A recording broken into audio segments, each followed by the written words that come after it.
여러분 뵙게 돼서 반갑습니다. 오늘도 우리가 평소에 혼자서 깊이 생각하지 않거나 또 깊이 생각하기 어려운 그런 주제로 같이 대화하기를 바랍니다. 좀 원론적인 이야기인데 종교란 무엇인가? 누가 묻지 않을 때는 알았던 것 같은데 막상 누가 물으면 마땅한 대답이 생각나지 않는 질문이 바로 이런 질문이죠. 우리가 늘 종교라는 말을 많이 사용하고 있지만 막상 그 종교가 무엇이냐고 물으면은 그거 누구라도 대답이 그렇게 마땅치 않습니다. 또 종교가 뭐 하나만 있는 것도 아니고 여러 가지 종교가 지난번에 우리가 살펴본 대로 뿌리가 두 개지만은 거기서 이미 8대 종교가 나와 있고 우리가 그 한 가지 종교도 깊이 알아보기 힘드는데 이 바쁘게 돌아가는 세상에서 그 뭐 몇 가지 종교를 이렇게 살펴보기도 어려운 일이거든요. 그래서 역시 이것도 혼자 고민하는 것보다는 또 이런 시간에 같이 한번 대화하고 그리고 우리가 또 이야기를 또 진행시키는 게 좋겠다 그런 생각을 합니다.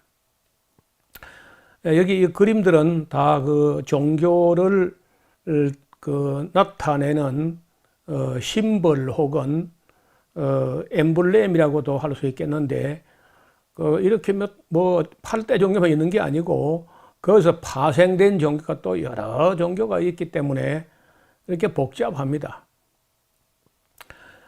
종교에 대한 그 이해를 돕기 위해서 잠깐 좀 생각해 보면은 대체로 그 종교의 공통점은 인간이 자기 삶에 만족하다든지 그 정신적으로 또 완전히 안정되고 아무 불안이 없고 아무 뭐 의혹이 없고 하면은 종교가 뭐 필요 없죠.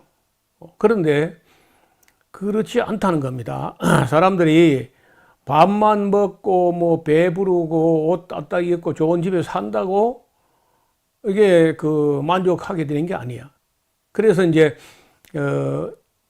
뭔가 이게 우리가 인생이 이게 다가 아닐 거다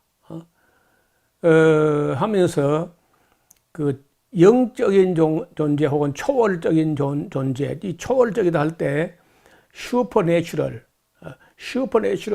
세계, 내추럴한 것을 초월하는 넘어서는 초월적인 존재 혹은 또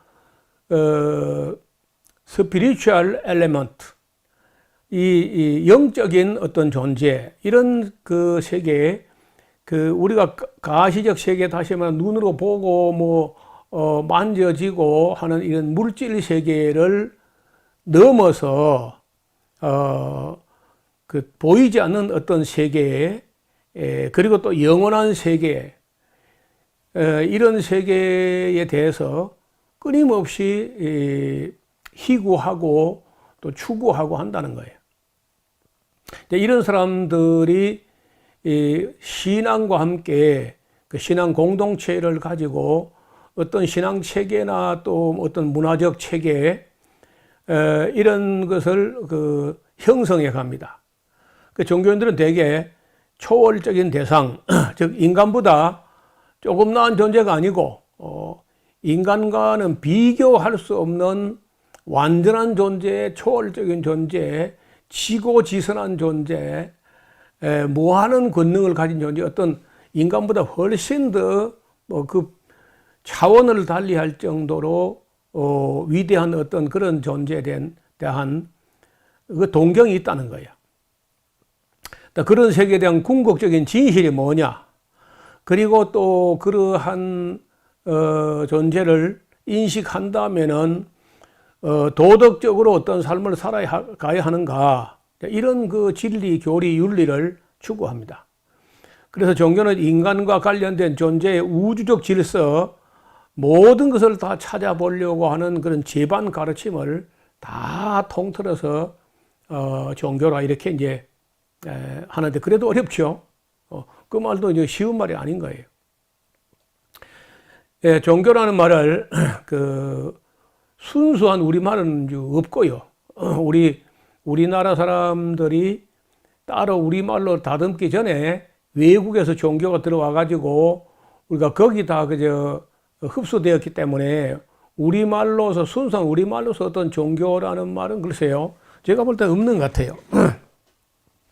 그래 이제 그냥 한자로 빌어 쓸 때 우리가 중국 글자로 종교라고 표기하는데, 그때 그 종자라는 것은요, 잘 보시면은 이 종자가 집가 밑에 보일 시자가 있어요. 이 보일 시자라는 말이 어려운 말인데, 이게 이제 조상을 의미한다 이런 해석을 해요. 그래서 집에서 조상을 받드는 것이 종교의 시작이었다 이렇게 해석하는 분도 있습니다. 그런데 자세히 보시면 이 종자가 무슨 종자냐 하면요, 마루 종자라 그래. 마루. 또 마루도 어려운 얘기죠. 마루가 뭐 대청마루 이런 건 아니고, 여기 한번 여기 봐요. 요 산에 저 뒤에 보이는 이 산이 그 유명한 아라라산 5,137m 되는 굉장히 높은 산인데, 저 산 꼭대기를 이게 산마루라 그래요. 산마루. 그리고 이제 중간쯤 내려오면 중턱. 그리고 이렇게 내려오면 여기 이제 이쪽은 이 산기슭, 이렇게 기슭, 중턱, 마루 이렇게 한다는 거예요. 그러니까 그런 의미에서 이제 마루 종자를 써서 종교라고 하면은 어떻게 됩니까? 그 가르침 중에, 교훈 중에 가장 고차원적이고 가장 고상한, 가장 수준 높은 그런 교훈이 종교다. 어떤 가르침 중에 최고 경지의 가르침을 종교라 그래요. 우리가 뭐 종갓집 내지는 또 종손 뭐 이런 거 있잖아요. 그래서 그 뿌리를 잇고 가장 핵심적이고 가장 높고 가장 중요하고 이런 걸 말할 때 종자를 씁니다. 그래서 이제 종교라는 말의 의미가 가장 고차원적 교훈, 가장 고상한 가르침 등의 의미를 갖고 있습니다. 그 자의적 글자를 가지고 생각하면 그렇다는 거예요. 우리가 학문을 하는 과정에서 맨 먼저 하는 학문은 수학이죠, 수학. 우리 뭐 어릴 때 제일 먼저 우리가 한글도 배우기 전에 하나, 둘부터 수부터 세잖아요. 그 수학을 하고 나서 과학을 하고, 과학으로도 해결되지 않기 때문에 사람은요 꼭 철학을 하게 됩니다. 철학을. 그 철학으로 뭐 해결이 되었으면은 종교가 생겨나지 않아도 됐을 텐데, 놀랍게도 철학으로도 해결이 안 돼요. 그래서 결국 이제 종교가 생겨나게 되는데, 이런 그 과학이나 철학으로 해결 안 되는 문제가 있기 때문에 이런 종교가 돼도 된다는 거예요. 그럼 어떤 의미에서 종교가 필요한가? 왜 종교가 꼭 있어야 했던가? 이런 것도 우리가 같이 생각을 해 보는 게 좋겠습니다. 또 서양에서는 종교라고 할 때 그 의미가 좀 차이가 나는데요. 릴리전이라고 이제 릴리전 하는 이 말은 인간들이 신과 다시 연합한다 혹은 재결합한다 이런 의미를 갖고 있어요.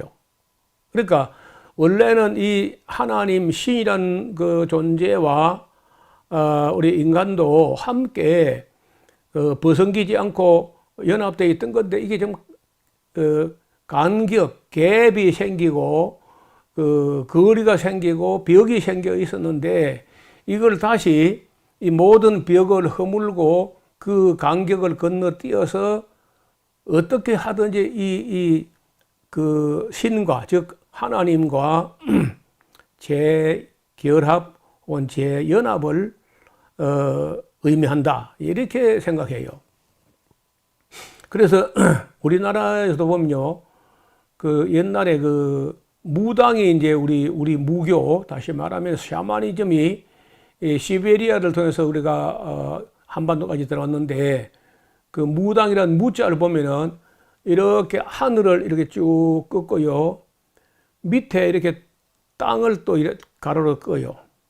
그리고 거기다 이제 그 하늘과 땅을 이렇게 연결하게 이렇게 되면요, 그게 그 공자처럼 되어 있잖아요. 공. 이렇게. 그런데 위에 서 있는 막대기 양쪽에다가 사람 인자를 이렇게 세워놨어요. 이렇게 두 개. 이게 무당이라 할 때 무자거든요.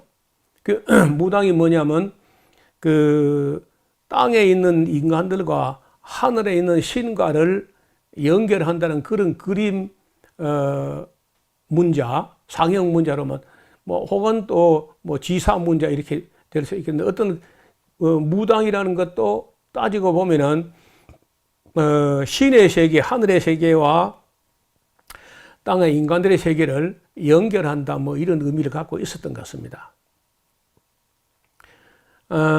그래서 동양과 서양에 약간 차이가 있고, 또 각 종교마다 또 종교에 대한 뭐 인식이 어느 정도 차이가 있을 수 있어요. 그리 하다가 18세기, 19세기 들어서면서 무신론자들이 대거 나타납니다. 그리고 종교 무용론자들과 종교는 똑같은 거다. 지난번에 우리가 살펴봤죠.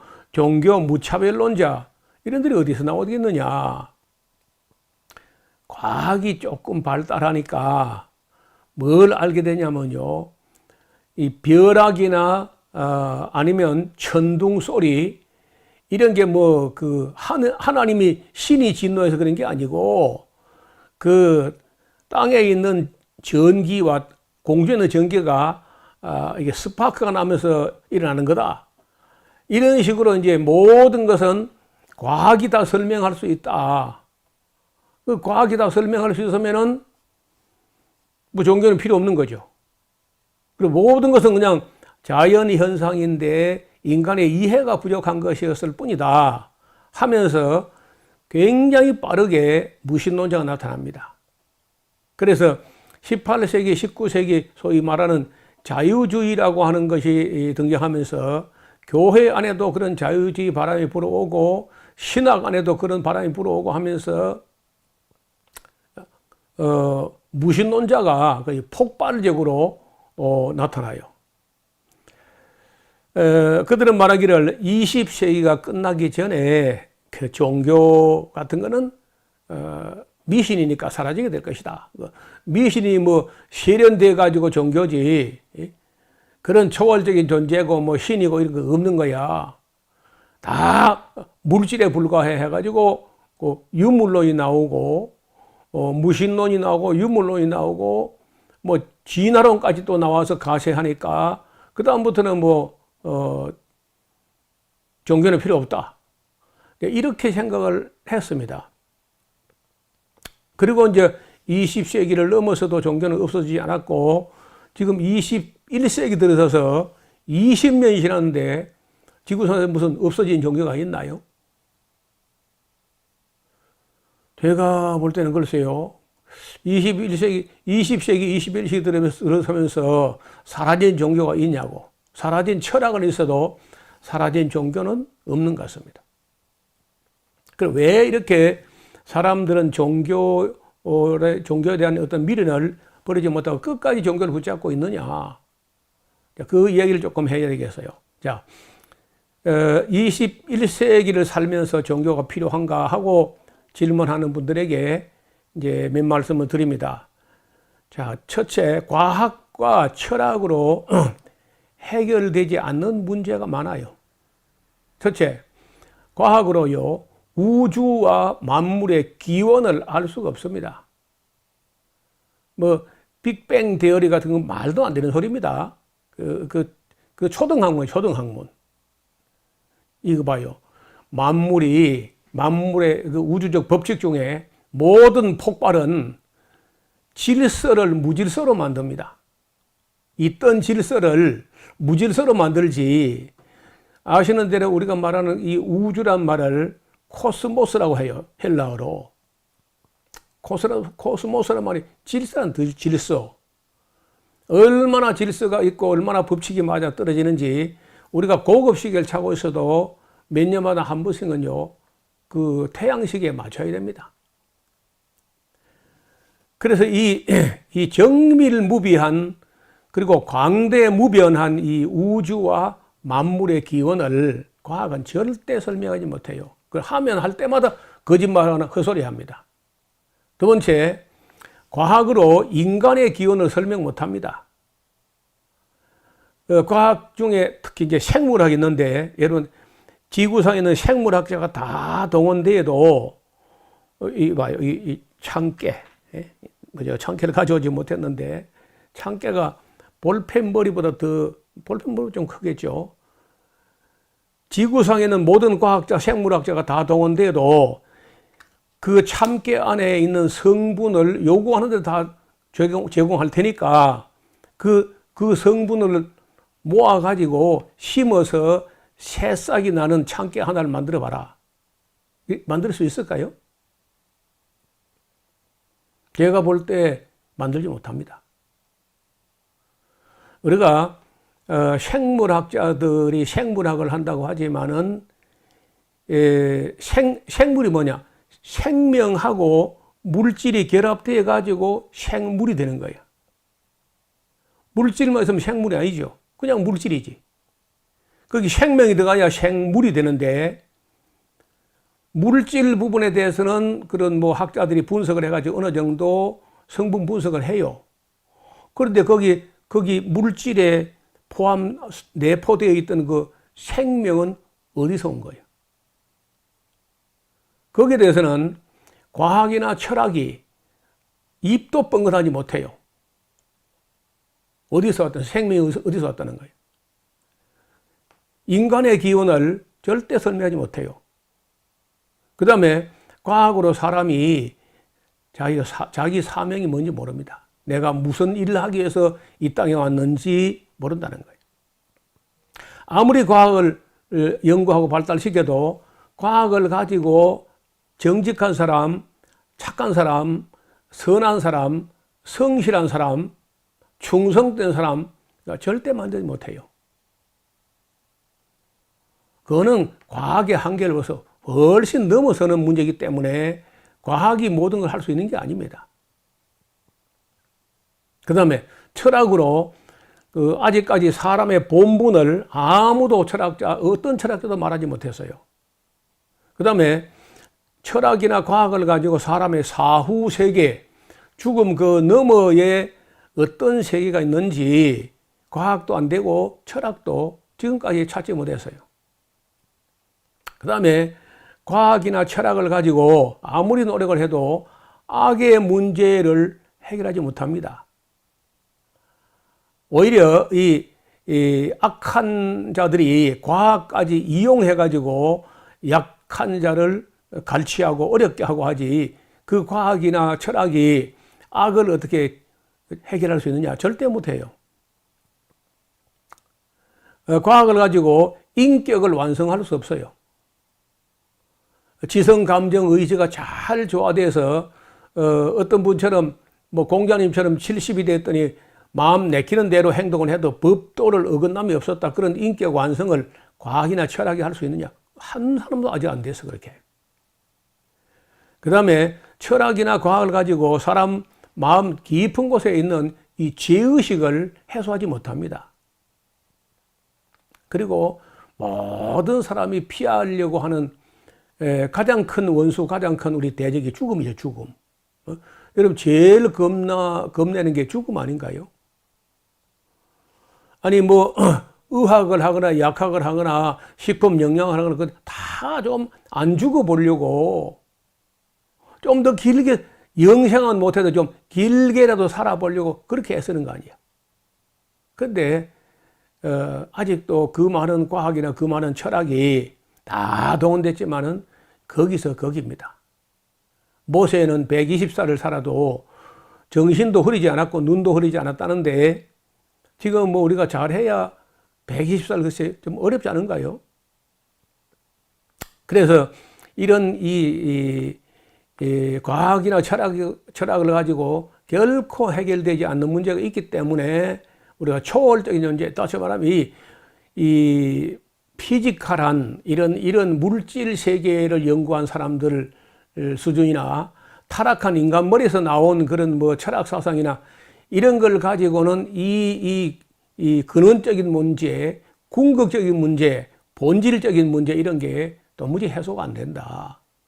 해서 여전히 아직도 종교가 필요하고 또 종교적인 방법으로 이 모든 것을 찾고 해결하려고 노력하는 건데 여러분도 그 종교를 우습게 보거나 너무 하찮게 보거나 또 뭐 종교인들 중에 뭐 아주 비종교인보다 더 못되거나 악하거나 뭐 그런 모습을 들어보니 대개 가짜 목사, 가짜 성령 이런 겁니다.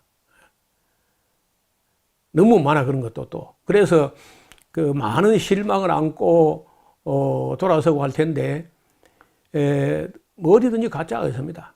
그런 그 가짜가 있다는 것 때문에 참 종교의 진리 찾는 것을 포기하거나 하지 말고 좀 더 진지하게 정말 진리에 대한 성실한 마음으로 찾고 구하고 두드리고 해서 영원 불변의 그 절대적인 진리가 있다는 것을 포기하지 마시고 찾는 우리 모두가 될 수 있기를 진심으로 바람하지 않습니다.